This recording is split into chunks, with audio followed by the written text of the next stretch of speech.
write everything. It's PP, peer pressure, right? What kind of pressure do you guys have? Peer. You don't have any friends. I have more than you. Okay. Says 100 followers. So I mean, at each age level, you guys have certain pressures you get or expectations. I mean, you guys are roughly about 15, 14, 18. 18. You're an adult already. 11. Wow. Huh? 11. I mean, what are the pressures or expectations that you guys get at your age? Straight A's. Okay. What else? and good Christian alcohol. Huh? Good Christian alcohol. Good Christian alcohol. Okay. What else? I mean, what do people expect from you?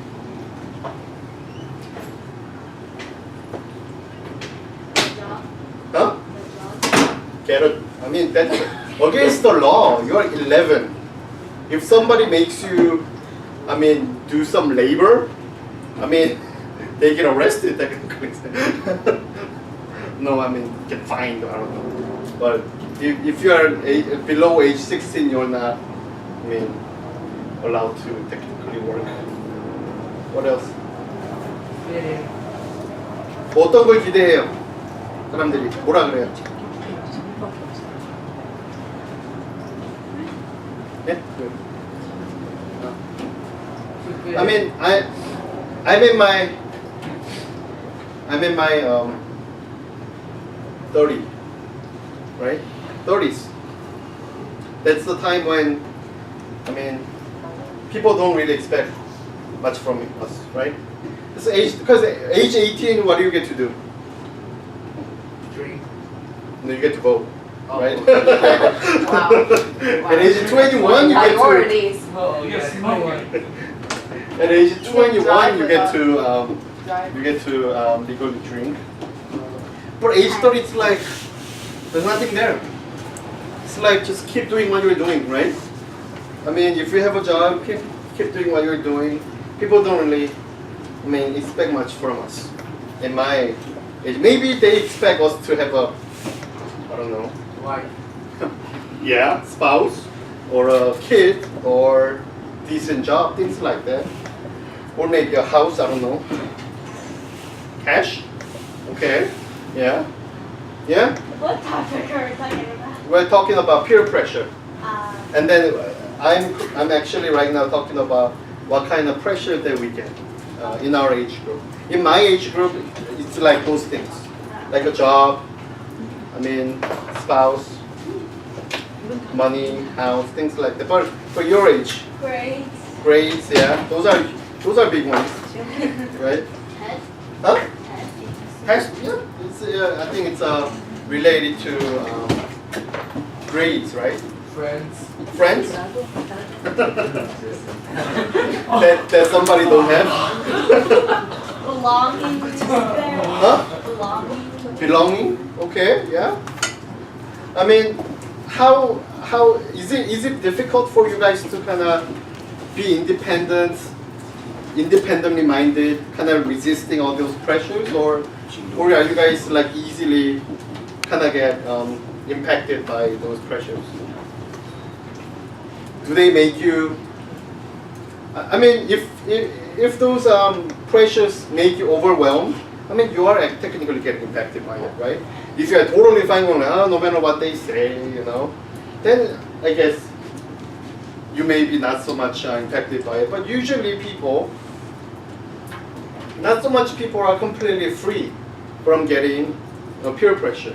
And I mean, like, I think you shouldn't be completely free from it, because sometimes it's a positive, so it can actually be a motivational factor. But usually when we talk about peer pressure, we talk about something that's not so good. So as much as we want to be able to resist a lot of negative peer pressure, but I mean, day-to-day life, we are strongly getting impacted by a lot of pressures. I mean, there were some studies that were done regarding like a pressure, peer pressure, and conformity and things like that. Have you guys heard about the word conformity? What does it mean to conform?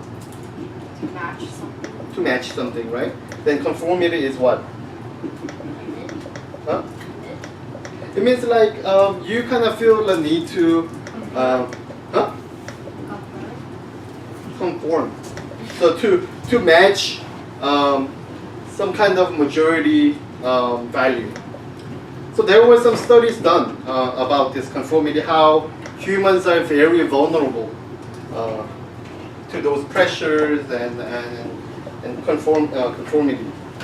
I'm going to read you this one and introduce this one study. It was actually done a long time ago, 1951, by a doctor named Solomon Asch.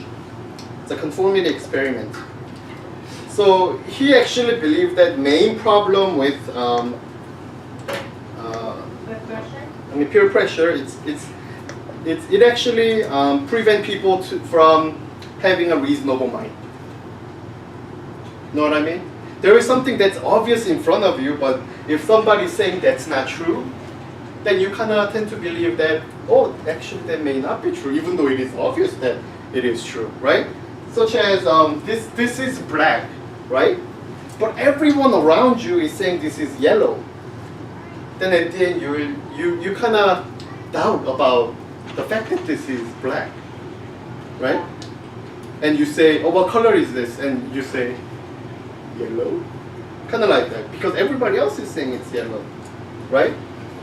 So this is the study. So this guy Ash, he gathered 50 students, and then performed the test, but one by one, right? In a classroom setting like this, with a lot of people in it, and participants one by one, they come in, and there are already a lot of people in here. And this guy actually made each participant sit in the corner where she is sitting. Okay? And then he draws line.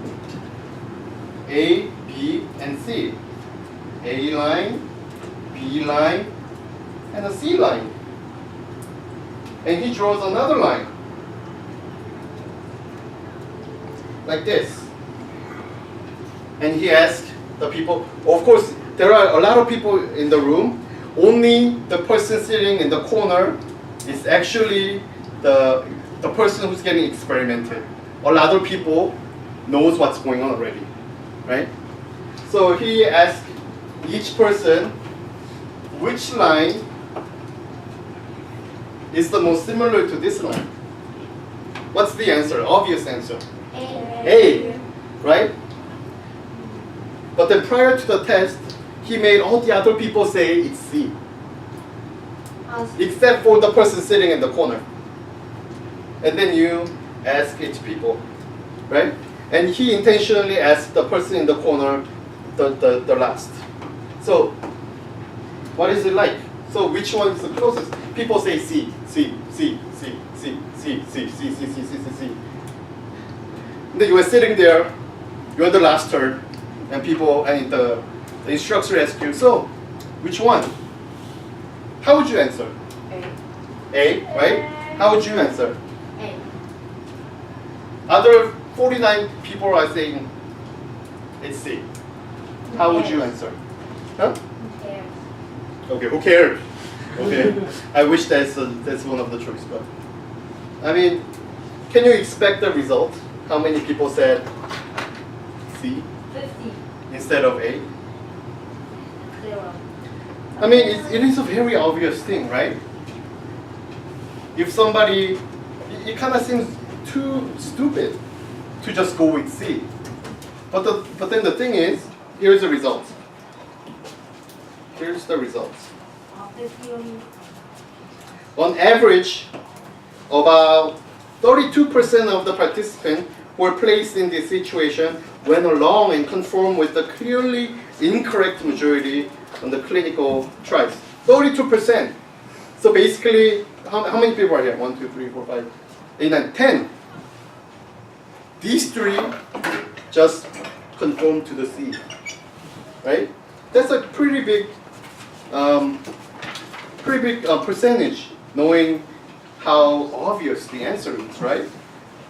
But then, like that kind of situation actually make people wonder. Maybe I should just answer C, even if it looks to me that it's a name, right? No, people do that, right? Even though it is very obvious thing. So it's another social experiment. It's widely known as electric shock experiment. Have you heard about it? Electric shock? Yeah. Yeah. So in Yale, this was long ago too.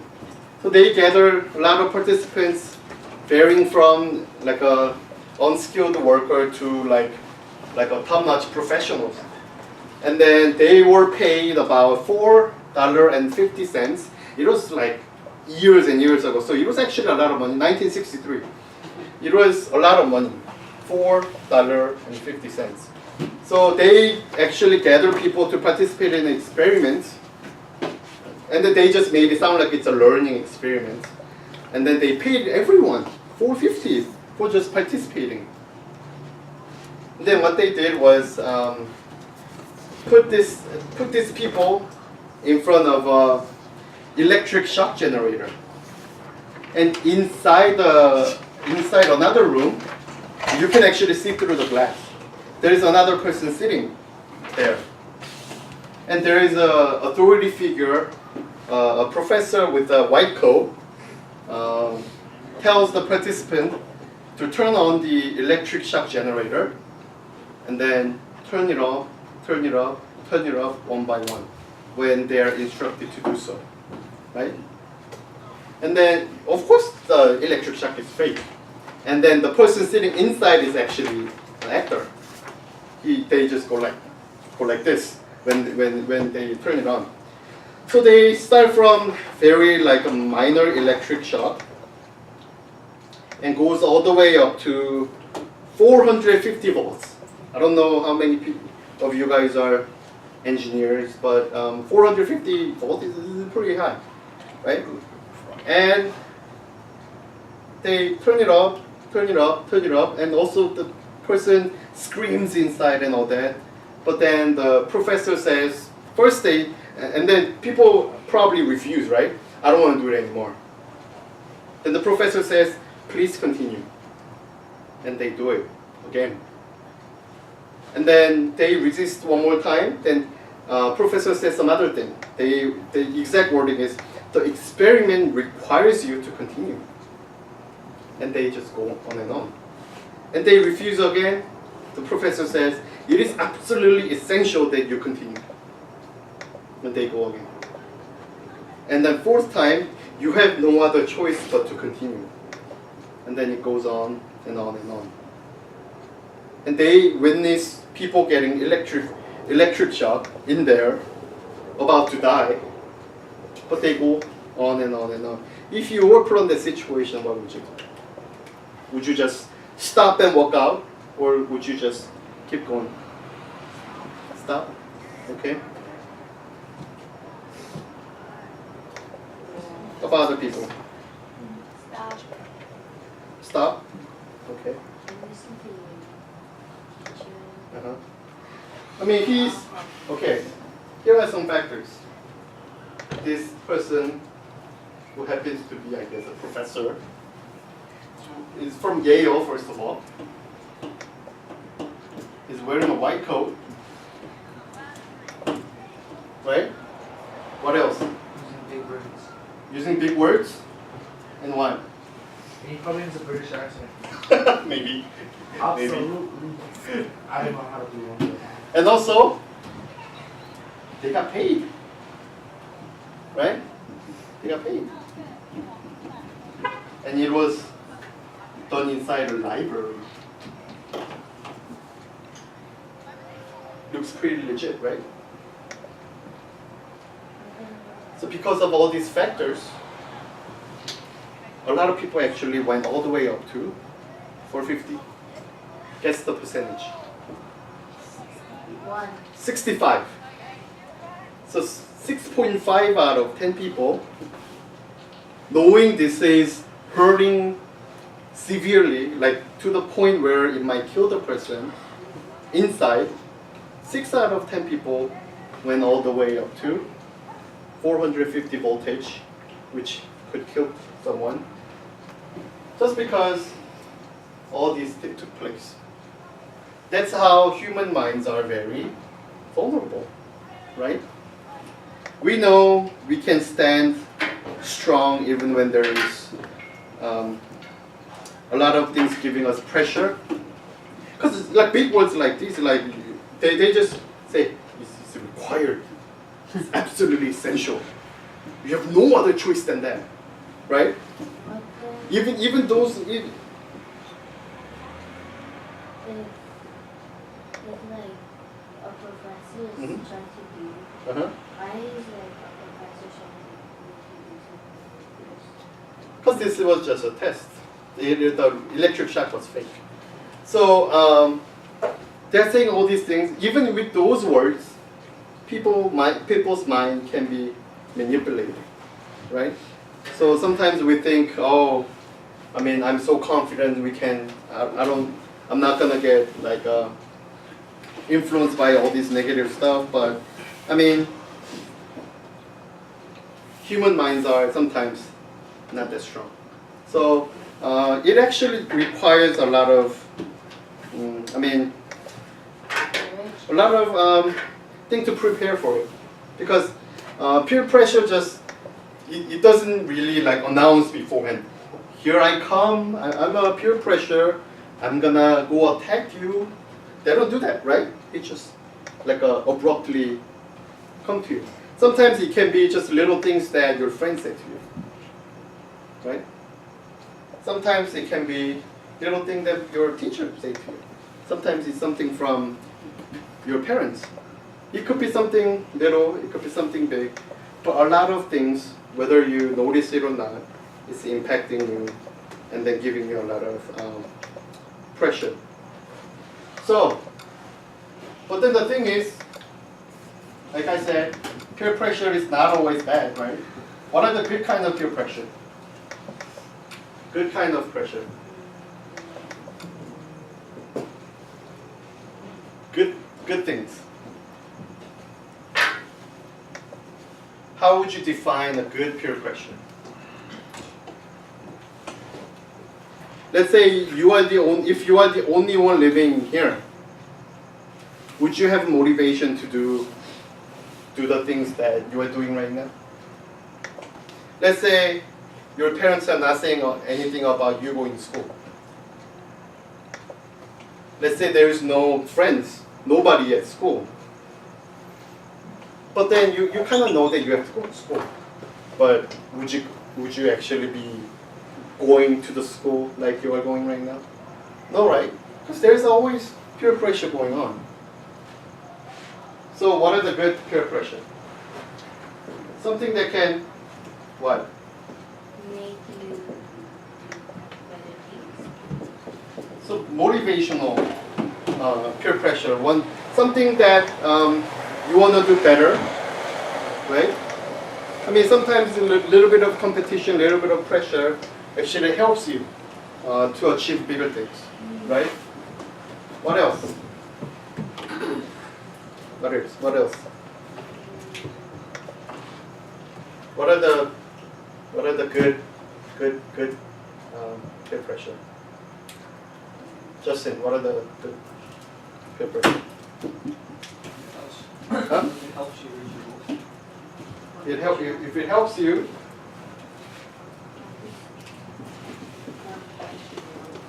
Reach your goal. Okay. How? Yeah, it's empty, but things can word it differently. If they basically like you found money on the floor and your friends are like, oh, you should turn it into the office instead of keeping it. Okay, it actually moves you towards doing good deeds, right? Like accountability, I guess. What else? How do we distinguish good motivation? I mean, good peer pressure from bad peer pressure?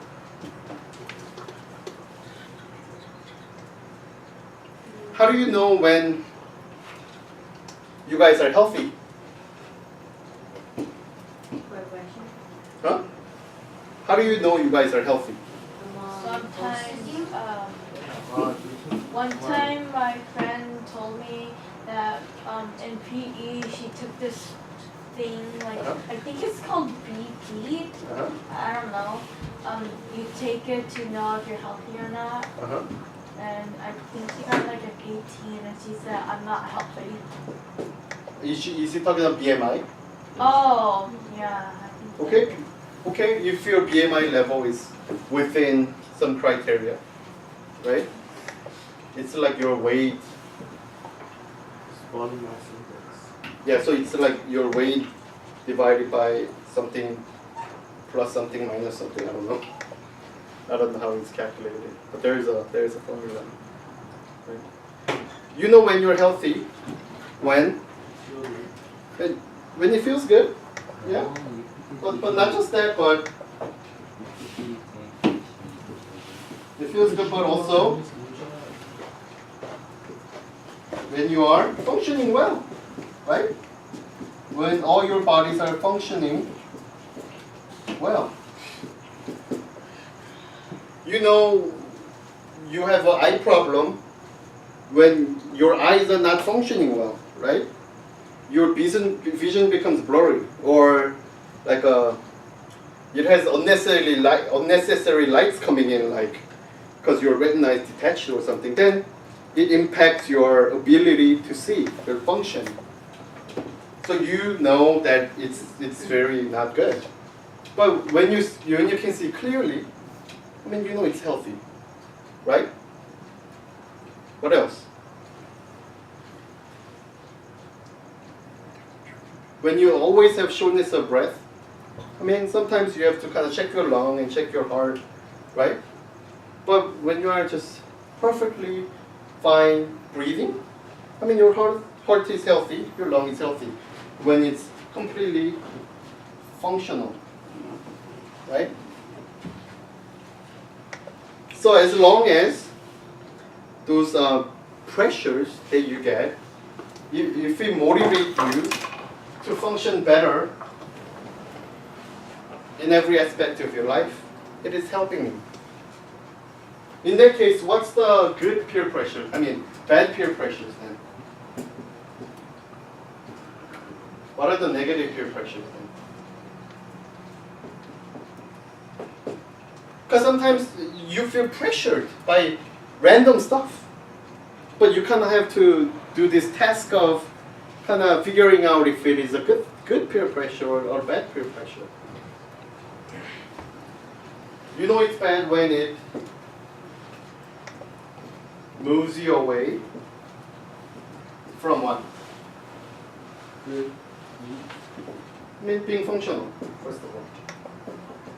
Because what are the functions that you have to be functioning? I mean, as a 30-year-old person, my good functioning is determined by what?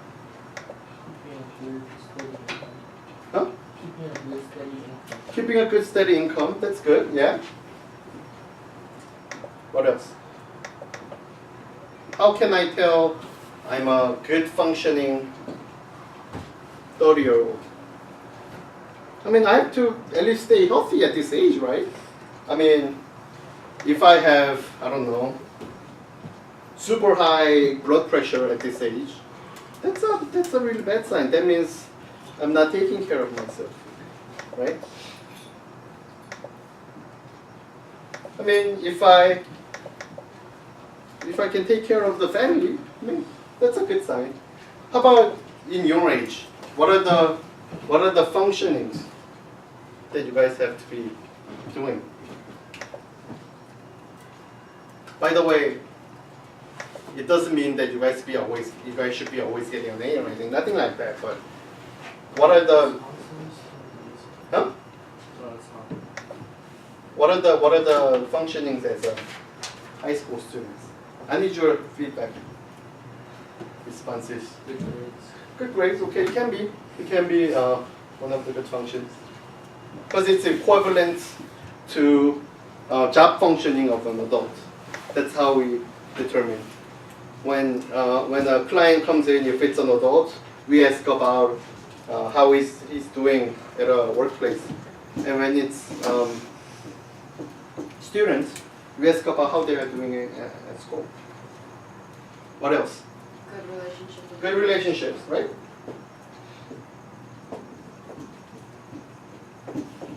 What did you say after that? Good relationships with peers and other people too, right? Teachers, yeah.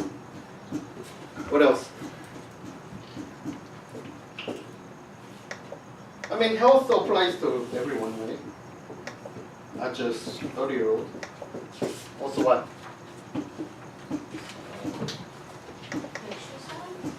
Exercise, that goes into health. What did I say about 4 aspects? What are the 4 aspects? 4 aspects of a human being. Physical, spiritual, psychological, and what? I mean psychological, mental. Social, right? We talked about social, we talked about physical. I mean, you can go into psychological, meaning that, I mean, if you are depressed, it's hard to get hard to keep up at school, right? Fourth, I mean, if you go to church and if you are a believer, I mean, like spiritual life can be one of them, right? If all these are not functioning well, that means you are somehow getting a negative peer pressure, such as, I mean, what can be the specific examples of negative peer pressure that people in your age might get? Drugs, right? Drugs hurt what? What does drug hurt in here? Of course it hurts health. And what else? Physical or psychological. Yeah, so I mean, and if you're addicted to it, I mean, normal like school function is not so much possible. And it also interferes with your spiritual, right? What about relationships? Huh? What about the second one? Second one too. I mean, if you become addicted to drugs, then your friend group is going to change, obviously, right? You're gonna be surrounded by different people, right? And it actually impacts other good relationships that you might be having before you got into drugs. So these are the things that can be very destructive, right?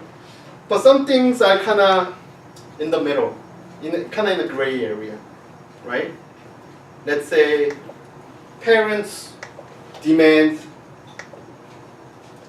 right? Parents demand that they give you about academics, grades, and things like that. And also like drugs, things like that. People, I mean, the parents get really, I mean, anxious about, oh, don't do drugs and things like that, right?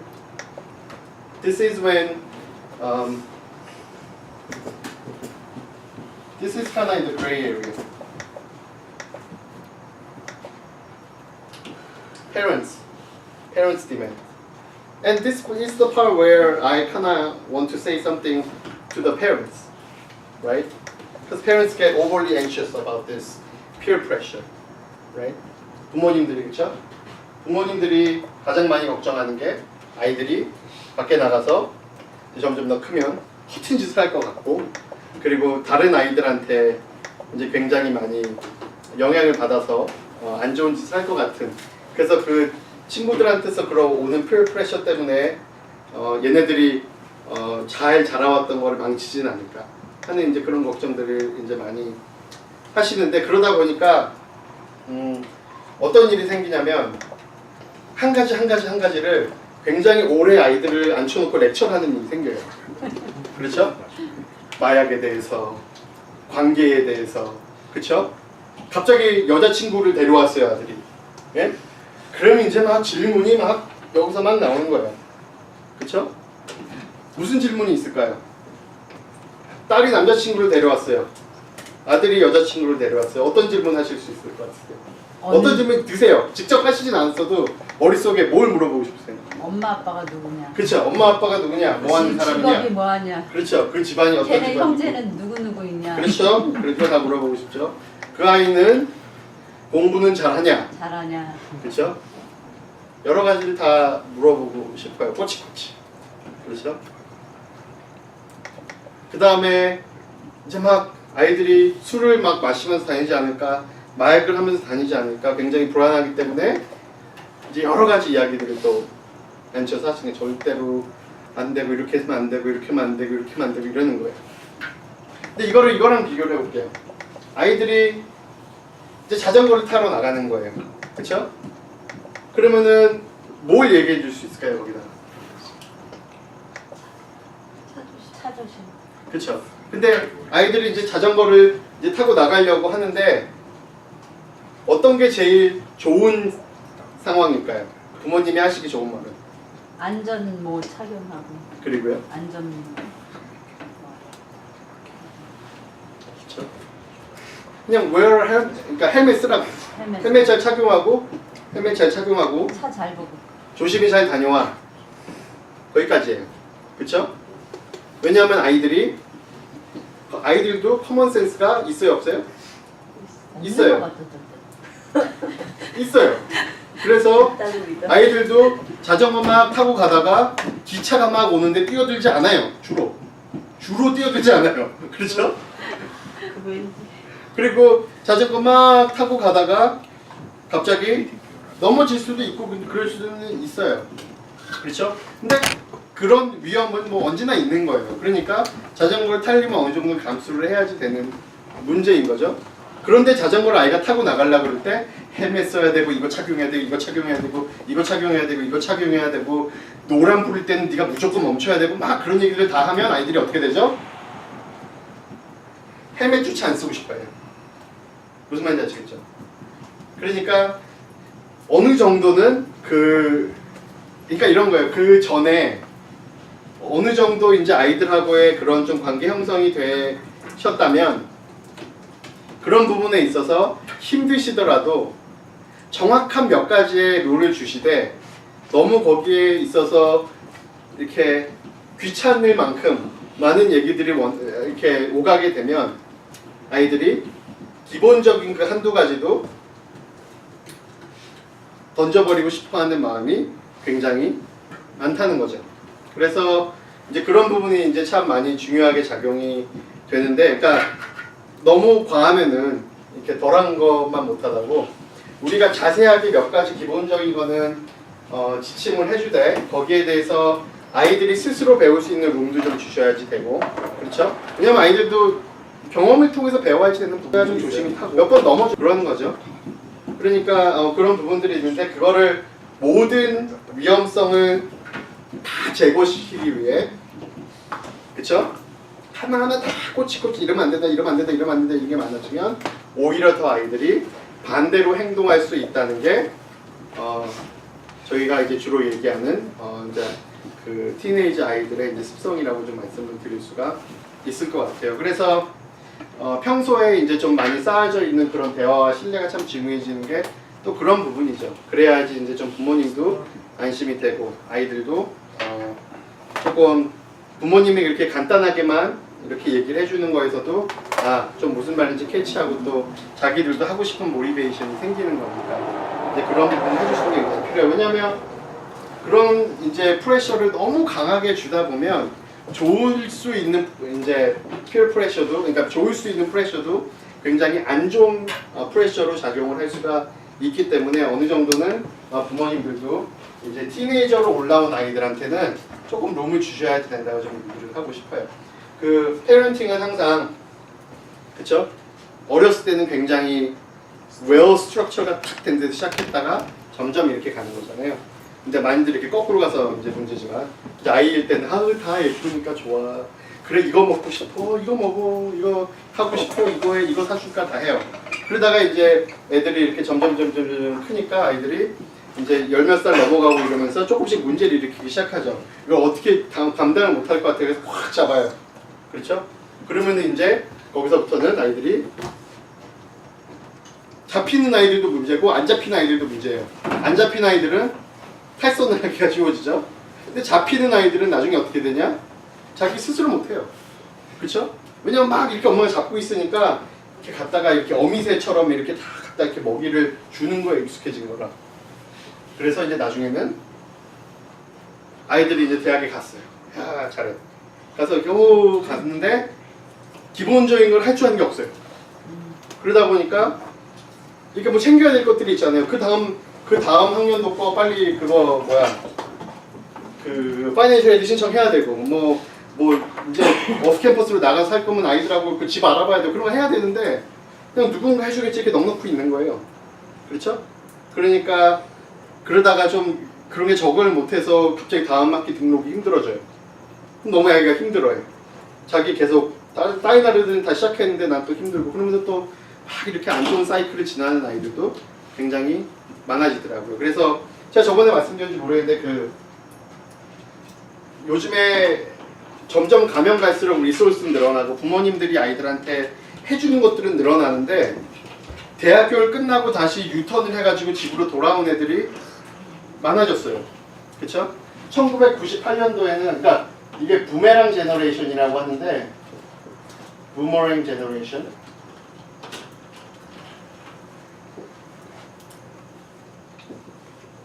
You guys know what this means? Boomerang generation? It's basically when you go off to college and you spend your college years there, but after college you come back home because you can't really make a living for yourself because you don't have stable job. I mean, so you come back to your parents' place after college. That's the boomerang generation. Okay, 1998에 리서치 했을 때 이게 몇 프로였는지 아세요? boomerang generation이? 미국에서 다시 돌아오는 18%. 18%만 돌아왔대요. 그래서 이제 부모 밑에서 이렇게 있다가 나가는 거죠. 2008년도에 이게 10년에 한 번씩 조사되는 거거든요. 2008년도에는 몇 프로일까요? 37. 이 두 숫자의 삼각관계는 어떻게 되죠? 이게 x고 얘가 y면 그쵸? 2x가 되죠 거의? 2x가 됐어요. 지금 그 다음 스터디가 언제 될까요? 2018에 그 다음 스터디가 돼요. 근데 지금 많은 사람들이 이게 50% 이상일 거라고 짐작을 하고 있어요. 그쵸? 왜 우리가 아는 것들은 많아지고 아이들한테 많은 걸 가르치고 에듀케이션 레벨은 계속 높아지는데 왜 이럴까? 애들이 왜 자기 스스로의 삶을 그 다음에 제대로 일어서지 못하고 많은 이유가 있겠죠. 뭐 서브프라임 몰게지 사태가 이거를 했을 수도 있고 근데 그런 것도 있겠지만 많은 부분은 이 인디펜던스의 문제가 이렇게 조금 약간 스푼 피딩에서 왔다는 것도 우리가 좀 생각을 해봐야지 될 문제인 것 같습니다. 그래서 독일에는 이게 제가 독일어를 잘 못해서 이게 독일어 발음을 할 수는 없어요. 근데 이 어떤 특정한 단어가 있는데 그게 원숭이 사랑이라는 뜻이래요. 그래서 굉장히 많이 쓰이는 단어래요. 왜냐하면 원숭이들이 그러니까 자기 애들 맨날 데리고 다니면서 얘 잡아주고 이렇게 해주고 근데 독일은 아시다시피 굉장히 이 자립심을 아주 중요시 여기는 나라잖아요. 그러다 보니까 많은 경우 이렇게 아시안 페런 이렇게 이미그런트들이 와서 살는 걸 보면은 학교에서 이제 선생님들이 그 부모님들한테 이 단어를 쓰면서 저도 이렇게 발음할 수 있으면 좋겠는데 이 단어를 쓰면서 원숭이 사랑 같이 하지 말라고 많이 이렇게 얘기를 해야지 될 만큼 좀 그렇다 그러더라고요. 그러니까 많이들 이렇게 다 너무 조심시키고 이렇게 하려고 그러다가 보니까 그래서 이제 그런 부분들이 있기 때문에 어떻게 보면은 정말 좋은 인텐션에서 아이들한테 조금 조언을 해주고 이러고 싶은 부분이 아이들한테 굉장히 안 좋은 프레셔로 다가갈 수 있다는 것도 이렇게 우리가 좀 생각을 많이 해봐야 될 문제인 것 같습니다. Okay, so it all comes down to last week's subject too. It all comes down to knowing ourselves better and knowing how to express ourselves better. Because I mean, having confidence in what you believe is right or wrong, but being open to reasonable changes, right? Because some people say good things to you, and it becomes a pressure. But sometimes, I mean, I'm just gonna do it my way. But at the same time, you should be open to more of a development if it can actually help you. But a lot of people, when it's negative peer pressure, it's hard to resist because they don't want any of like a relationship conflicts, right? Because some friend of yours who's really like good, used to be good friend of yours, and comes to you, and he kind of wants to do not so good stuff with you. But sometimes, I mean, you want to say no, but you don't know how to say no, right? So it's like you don't want to ruin the relationship, so sometimes you just go along with it, or sometimes you just don't know what to do and get stuck. That's because it's very hard to express yourself, right? So we're just gonna practice 2 little communication skills that we can utilize when we talk to anybody, not just friends, but like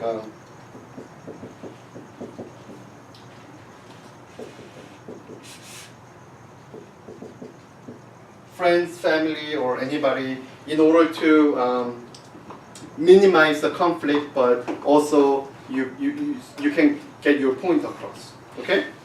First is using I message. Who knows what this is? I message. What's an I message? Like Apple? Huh? Like Apple iMessage? No. Like iMessage. Capital I message. Oh. Uh-huh. Oh, Instant messaging. saying something like instead of you did this, you say something like I think you did this. Okay. Yeah. Very close. No, Instead of Right? being instead of accusing, you propose something. Correct. You just merely express how you feel about things, right? Because in a lot of situations you have to communicate how you feel about things.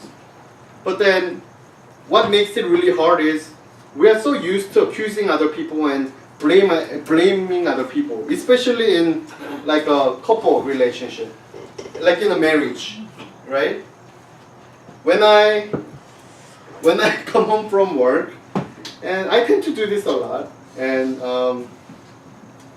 I sometimes forget to feed my cat.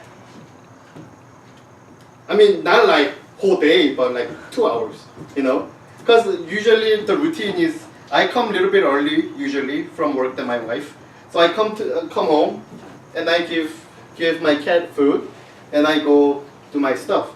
But sometimes I forget, so I kind of forget even after my wife comes. So she asks me, "Did you feed the cat?" I say, "Oh, I forgot," right? Okay, in that situation, right? My wife has 2 options to address this problem to me, right? Right? Number 1, she can say, "You always forget," right? "You always forget to feed the cat," right? Option 2 is what? iMessage? Huh? "I feel worried when you forget to feed your cat," right? I worry, right? I feel worried. She just explains how she feels about it. And as a person who listens to those 2, if she says, "You always forget," that means she's talking about who I am, right? But I don't always forget, right? Most of the times I remember. But if she says, "You always forget," then I'll be really offended, right? And the conflicts, arguments, intensity escalates. Because I want to defend myself, right? The next thing that I would actually say then would be, "I mean, you always forget the other stuff, right?" If she goes like when, right? So it goes all up and up and up and it escalates and it just, not that we do that, but it can be, right? Well, if she says, oh, I feel worried, that means she just merely explained herself, so it doesn't really affect me because she didn't really say anything about who I am as a person, right? So I don't really feel bad. So what I end up saying is, I'm sorry. I will try to remember next time. That's the end of it, right? So she made her point across, and my response was gentle, right? So little things like this makes a lot of changes in the communication, especially when there is a conflict. iMessage. So how can we apply this? When do we not use iMessage? What are the things that you say to each other or say to your parents or say to your siblings when you guys are mad? I hate you. I hate you, right? You're mean. You're mean, okay? See? You're mean. I wish You are mean, right? I wish you were never born. Oh, that's harsh. I mean, that's beyond iMessage. That is technically an iMessage, but very, very intense one, right? Right? Yeah, because you're going to actually encounter a lot of instances when you find yourself blaming other people, accusing other people, Oh, I and have saying a another- lot of you. I have another one. Hmm? Why are you my sister or brother? Right? But then what you rather can say is what? You can start with iMessage. Like I think, things like that. And then continue on to say what you want to say. It actually makes a lot of difference. And you will actually prevent a lot of fightings in between siblings as well. Second one. Speaker-listener technique. This one's a little more complicated one. Okay? Most of the problem in communication comes from what? Huh? Not listening. Right? Not listening. Because you just think about what you are going to say after. Right? You are in an argument and all you are doing is, okay, this is gonna be my comeback. Right? This is gonna be my argument. So you don't really listen to other person. And so next thing that you will say is most often what?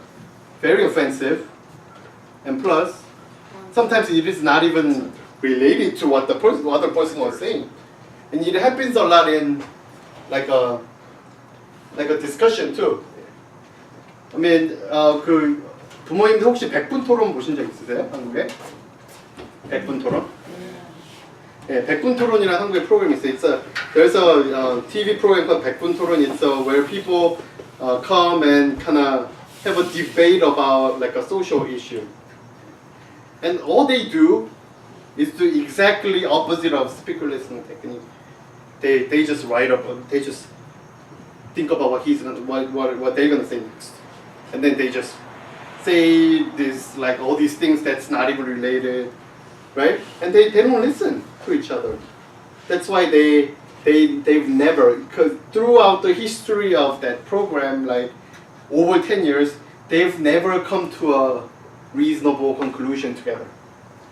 They just fight and over, right? I mean, then why even talk about it, right? If they're not gonna come to a good resolution. But speaker-listener technique, this thing, what it is you're taking turn, right? When somebody is speaking, the other person listens. Even if you have something to say in the middle, you hold it in and you listen, right? First is listening. The second is what? Second is you summarize. So is this and this and this what you are saying? So you are saying is, so you mean this and this and this, and you get the confirmation. Yeah, that's right. And you get to speak. Right? So I want you guys to pair up and kind of practice this one. Alright, pair up. Pair up.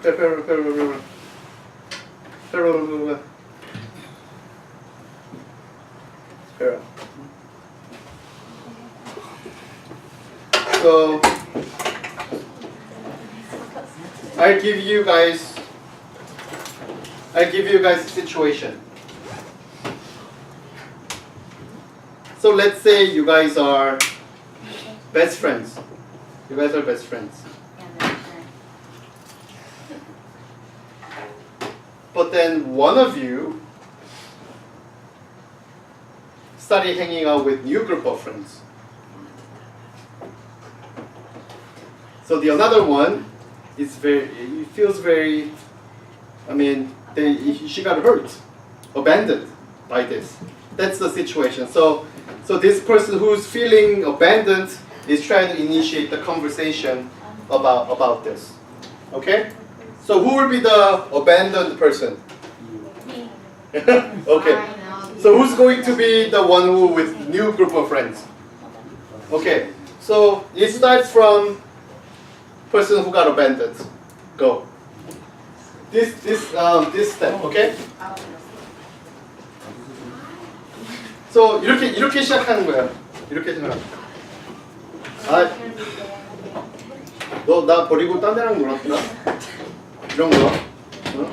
또 걔랑 밥 먹었더라? 이런 거. 그런 거 시작하는 거예요. 오케이? Go. But you was scoring now, okay? Okay, wait. Second person doesn't get to say anything now until the first person is done.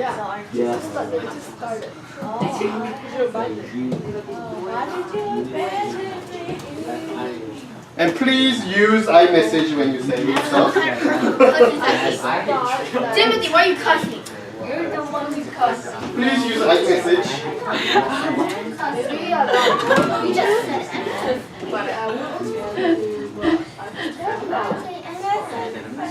Don't switch turn yet. Don't switch turn yet.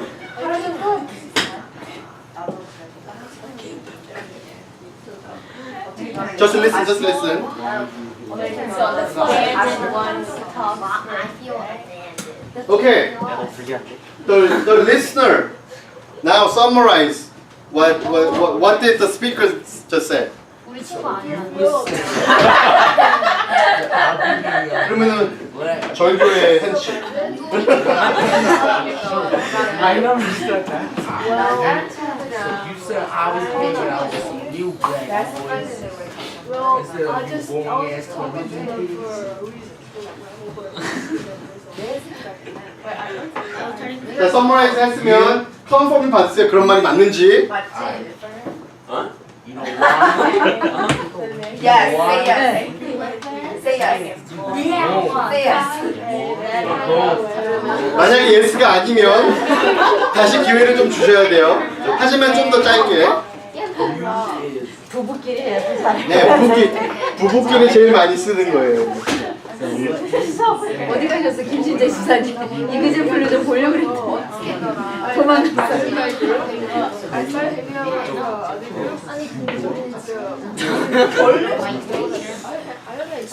자, 그리고 자, 이제 두 번째 사람이 이제 자기 입장을 얘기하세요. We have to be second. Best friend이라면 나한테 좀 양보해주고 서포트 이거 나왔어요.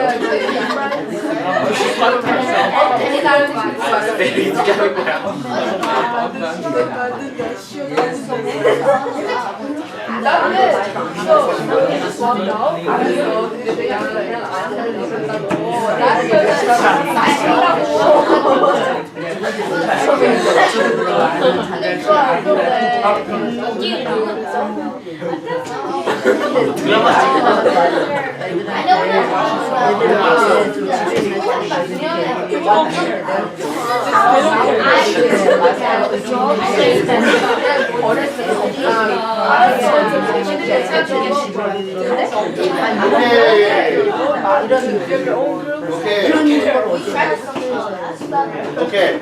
And always make sure to apply iMessage here too. Right? Because if you start by saying you traitor, things like that, 그러면 조금 힘들어요. He cussed at me. Okay, so LSCS. Cussed like 5 times. L, listen, I did not cuss. summarize, confirm, and that's when you get to speak rather than cutting you off in the middle. But I know it's really, really difficult because I make a lot of mistakes too. But then, if you are at least aware of this principle, at least you will remember and try to apply it. And I'm sure you will see some differences in your communications with your friends or your loved ones. Because, I mean, communication is everything. But sometimes we just don't know how to do it. That's why we fight, we argue, we misunderstand each other, and the conflict arises, right? So this is how you get your point across without without ruining the relationship. So iMessage. So this will be the easiest way to remember. Using iMessage, LSCS. Listen, summarize, confirm, and speak. But the basic thing is to be able to hold on to what you want to say, right? Because you want to just enter right in whenever you hear something that bothers you, right? But then holding that in, it's the first step, because once you are not able to hold that in, I mean, it just becomes, chaotic again. So as long as you can actually utilize it well, then you should be able to be more confident in kind of making your point across without ruining the relationship. And lastly, about peer pressure. I was talking a lot about how we are receiving a lot of peer pressure, but I mean, we are not always just receivers, right? We are also the provider of a lot of peer pressure to other friends and other peers, as long as we have a lot of friends and peers. So, I mean, that's something that I want to give you guys as a homework, because a lot of times we are really busy blocking the peer pressure coming towards us, but I think we need some time to think about what kind of impact, what kind of pressure we're giving to our friends, and kind of reflect on it, and then see if it is a positive thing or negative things that we are giving to other friends, right? Because sometimes what we are saying hurts their relationship, hurts their self-esteem, hurts their, a lot of functioning too, right? So every word should be coming out of your mouth with a lot of caution, especially when you guys are in an age where emotional things are very important. I think that's really crucial step in actually mutually helping each other to give good peer pressure to each other. Right? Thank you.